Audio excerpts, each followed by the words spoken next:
আসসালামু আলাইকুম বন্ধুরা, সুপ্রভাত। সবাই কেমন আছো? আশা করি সবাই ভালো আছে। এই দেখো সকাল সকাল উঠে আমি ছাদে কেমন চলে এসেছি, সঙ্গে আমার ছোট সোনাটাও আছে।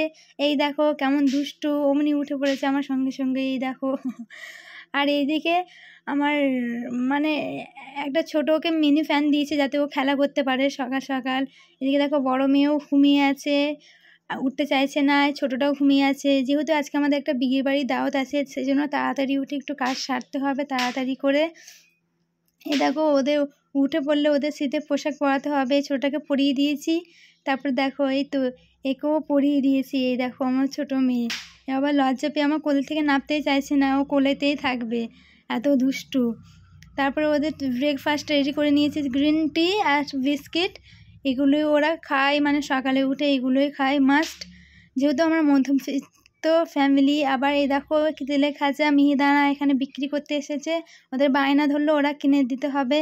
আবার এদিকে দেখো ওর পাপা আসবে বলে ওরা রাস্তায় গিয়ে দাঁড়িয়ে আছে। এরকম ওরা রোজটাই করে, ওর পাপা নাইট ডিউটি থাকলে ওরা এই জিনিসটা করে থাকে। আবার দেখো এই দেখো বিয়ের সব কাপড় বার করা হয়েছে, আমি কি পরবো, আমার কর্তা কি পরবে। তারপরে আমার বেবিদেরও ফুল রেডি করে দিয়েছি। এই দেখো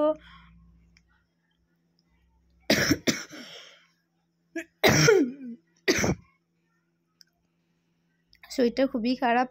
তা যাই হোক, এ দেখো ছোটোটাকেও রেডি করে দিয়েছি, ও ঘুমিয়ে পড়েছে রেডি হয়ে। এ দেখো ফাইনালি আমার বিয়ে বাড়িতে চলে আসলাম। এই দেখো আমার বড় মেয়ের সঙ্গে আমি সেলফি তুলছি। আবার এদিকে আমার ছোট মেয়েও আছে, এর সঙ্গে একটু তুললাম। তারপরে আছে আমার জায়ের ছোট্ট খুদের সদস্য। এ হলো সব বাড়ির মধ্যে পুরো কিউট। আর পাশে আছে তার মানে ওটা বড় দিদি, ও ভেরি স্মার্ট। আর তারপরে খাওয়া দাওয়া সেরে আমি চলে গেলাম কোণে দেখতে। এদিকে কোণে কিন্তু দারুণ দেখতে, আমার ফোনে দেখেছি, মানে ফেস টু ফেস দেখিনি। তোমরাও দেখে বলো কেমন লাগছে, আজকে ভিডিওটা কেমন লেগেছে প্লিজ কমেন্ট